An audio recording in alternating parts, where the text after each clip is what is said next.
The shadow of Mulino. In the frostbitten expanse of Russia's Nizhny Novgorod Oblast, where the Volga River's icy fingers clawed at the earth, lay the forgotten sprawl of Mulino. It wasn't marked on tourist maps, nor whispered about in Moscow's glittering salons. Mulino was a scar on the landscape, a sprawling military complex ringed by barbed wire and birch forests that seemed to lean in like conspirators. Here, the Disciplinary Battalion eked out its existence, a purgatory for the Empire's wayward sons. Recruits who had stumbled in the grand parade of conscription, thieves, deserters, the merely insubordinate, were shipped to Mulino to be hammered back into shape. Or broken entirely. Sergeant Viktor Kuznetsov had arrived at Mulino 2 winters prior, his once sharp eyes dulled by the endless drills and the howling winds that carried the ghosts of old Soviet purges. At 34, he was neither young nor old, but Mulino aged a man like acid on steel. His uniform, a threadbare greatcoat the color of muddied snow, hung loose on his frame, and his Ushanka hat, with its faded red star, sat crooked on his buzzed head. Viktor had been sent here for a bar fight in St. Petersburg, one punch too many at a superior officer. Now, he oversaw the dolls, as the inmates mockingly called the new arrivals. Fresh-faced conscripts who arrived wide-eyed and left hollow, their wills stuffed like sawdust into rigid postures. The 3 young men standing before him that bitter January morning were the latest batch. They lined up in the dim barracks hall, its walls papered with peeling posters of Lenin and faded maps of the motherland. The air smelled of damp wool and boiled cabbage, undercut by the metallic tang of fear. On the left was Aleksei, barely 19, his freckled face pale as the snow outside, eyes darting like a cornered hare. He'd been caught smuggling cigarettes across the border, petty, but in wartime, everything was treason. Next to him stood Dmitri, 21, with a boxer's build and a scar snaking down his cheek from some juvenile brawl in Kazan. His crime? Refusing a suicide charge in Ukraine, cowardice, they called it. And on the end, closest to the frosted window where weak sunlight filtered through like a prisoner's plea, was young Ivan. 18 summers old, with hair the color of ripe wheat under his oversized Ushanka, Ivan had falsified papers to dodge the draft. His village elders had turned him in, whispering of spies and saboteurs. Viktor paced before them, his boots thudding on the warped wooden floor. The barracks were a relic, built in the Stalin era, with iron bunks stacked 3 high and lockers that rattled like skeletons in the night. A framed portrait of the Tsar? No, wait, that was a joke the older inmates told. It was always Putin up there, stern and unyielding. You 3, Viktor barked, his voice gravel from too many unlit cigarettes, are the dregs. The chaff the wind couldn't blow away.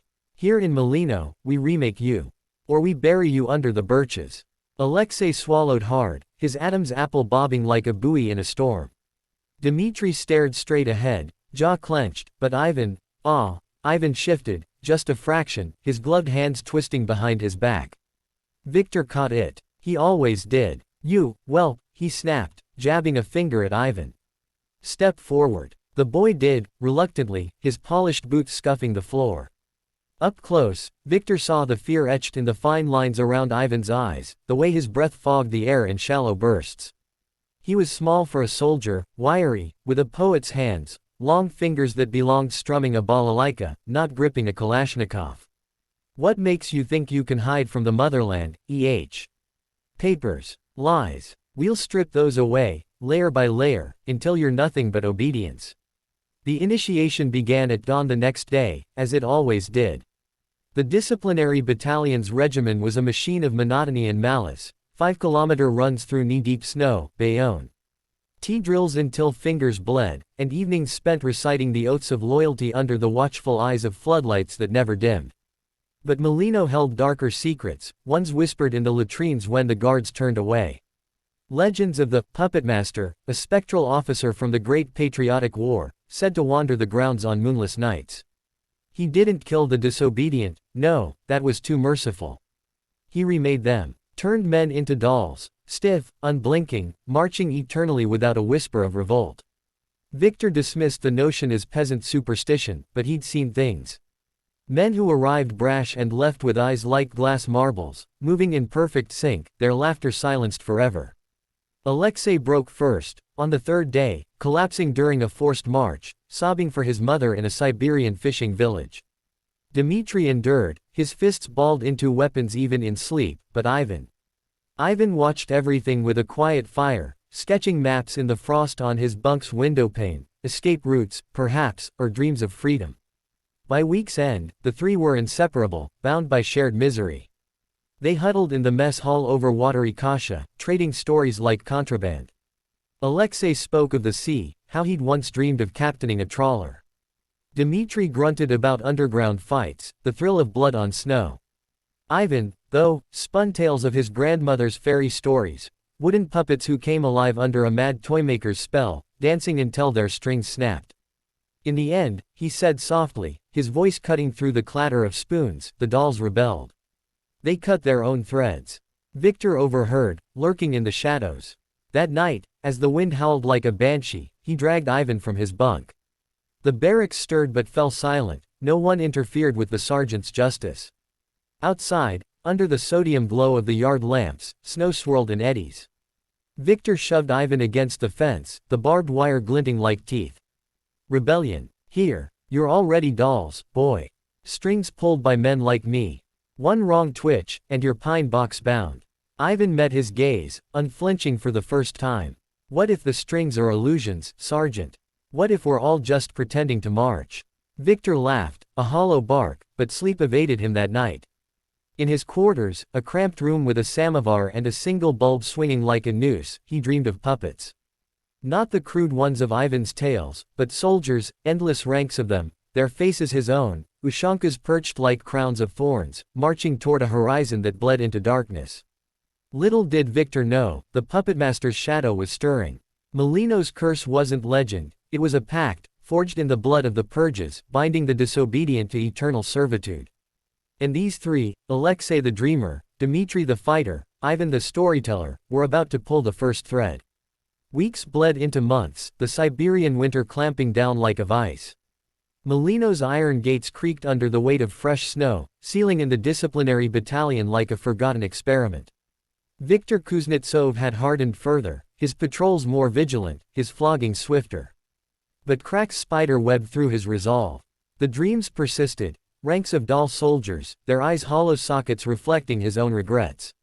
He'd wake drenched in sweat, the portrait of Putin on his wall seeming to smirk in judgment.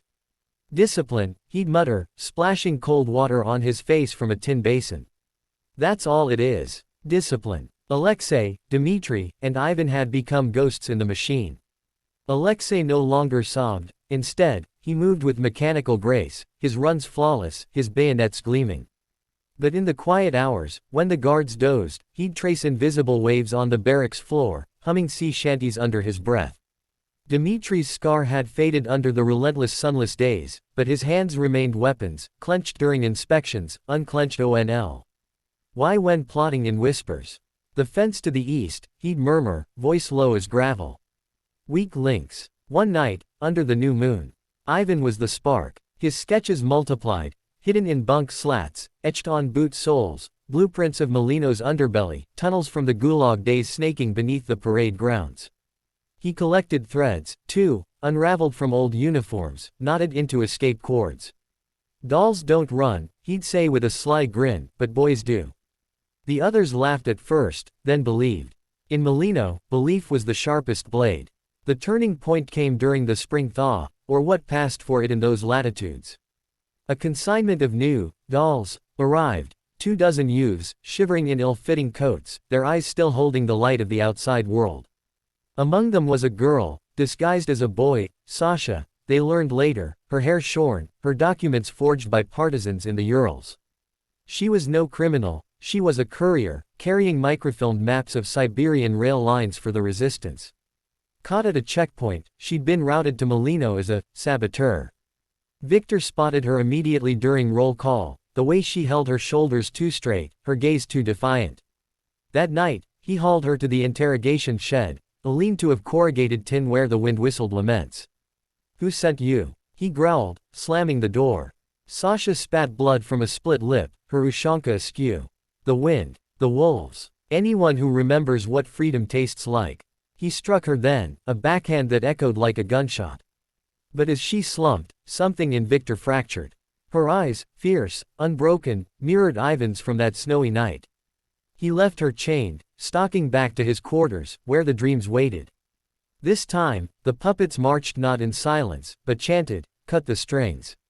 Cut the strings." Asterisk. Word of Sasha spread like frostbite through the barracks. Ivan found her a scrap of bread smuggled from the kitchens, Dmitri a makeshift splint for her wrist, Aleksei a whispered promise of the sea beyond the wire. They formed a cell within the cell, 5 now, plotting in the steam of the latrines, where echoes drowned secrets. Sasha brought fire, tales of uprisings in Donbass, codes hidden in folk songs. "Mulino isn't a prison," she said, her voice a blade. "It's a forge. And we're the sparks." Viktor's unraveling accelerated. He began skipping patrols, nursing a hidden bottle of Samogan in his bunk. The inmates noticed. Guards grew lax, floodlights flickered. One evening, as the birches dripped thaw water like tears, Viktor cornered Ivan in the yard. The boy was testing a thread ladder against the fence, taut and trembling. "You're the ringleader," Viktor hissed, grabbing Ivan's collar. "This ends now." But Ivan didn't flinch. He pressed a sketch into Viktor's gloved hand, a map, not of escape, but of Mulino's heart, the old command bunker, sealed since 41, where the Puppetmaster's legend said the curse was born. "It's real, Sergeant. The strings. They're down there. Cut them, and we're free. All of us." Viktor stared at the paper, the lines blurring with vodka haze. That night, under a sky bruised purple, he descended alone. The bunker was a maw of concrete and rust, stairs slick with decades of damp. Flashlight beam dancing like a will-o'-the-wisp, he found it. A chamber of horrors, walls lined with porcelain faces, doll masks, eyeless and serene, strung on wires that pulsed with faint, unnatural light. At the center, a throne of twisted rebar, and atop it, a figure in decayed officer's garb, desiccated as autumn leaves. The Puppetmaster. As Viktor approached, the air thickened, strings whispering from the shadows, coiling toward him. Visions assailed. His bar fight, not anger but despair, his posting to Mulino, not punishment but exile from a life unlived. The figure stirred, its lipless mouth cracking open. "Join us," it rasped, voice a chorus of the silenced. "March eternal." He slashed with his bayonet, ads snapping like gunfire. The chamber shuddered, masks shattering in cascades of porcelain dust. Alarms wailed, phantom or real, as Viktor fled upward, bloodied but unbound. Dawn broke as the cell moved.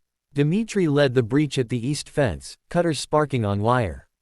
Aleksei herded the dolls, Sasha's codes flashing signals to waiting partisans beyond the tree line. Ivan waited for Viktor, who emerged gasping from the bunker hatch. "It's over," the sergeant croaked, tossing Ivan the bloodied blade.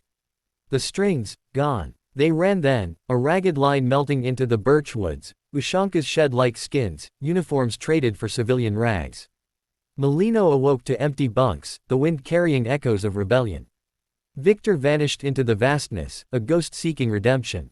The 3 boys and Sasha reached the rail lines, boarding a freight car bound for the Urals, where whispers of resistance bloomed like spring. In the end, they weren't dolls. They were men, and a woman, reborn, their threads severed, marching not to orders but to the horizon's call.